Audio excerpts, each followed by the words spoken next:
Samantala, ilang nagbebenta ng kandila nakapwesto na malapit sa Roman Catholic Cemetery sa Barangay Poblacion Oeste sa Dagupan City. Silipin sa report. May mga pumupwesto ng tindera ng kandila malapit sa Roman Catholic Cemetery sa Dagupan City mahigit isang linggo pa bago ang undas. May ilan na rin kasing bumibisita sa sementeryo pero matumal pa raw ang bentahan. Dadalawa lang din ang customer.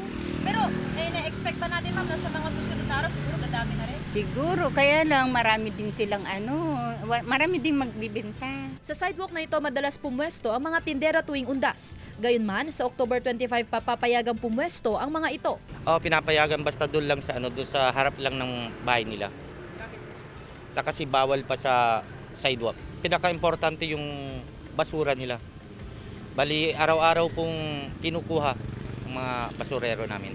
30 vendors ang inaasahan nilang kukuha ng permit sa barangay upang pumwesto rito hanggang sa ikalawang araw ng Nobyembre. Naka-allocate na po yung mga pwesto nila tapos may sikap na tent para doon sa mga magpepesto.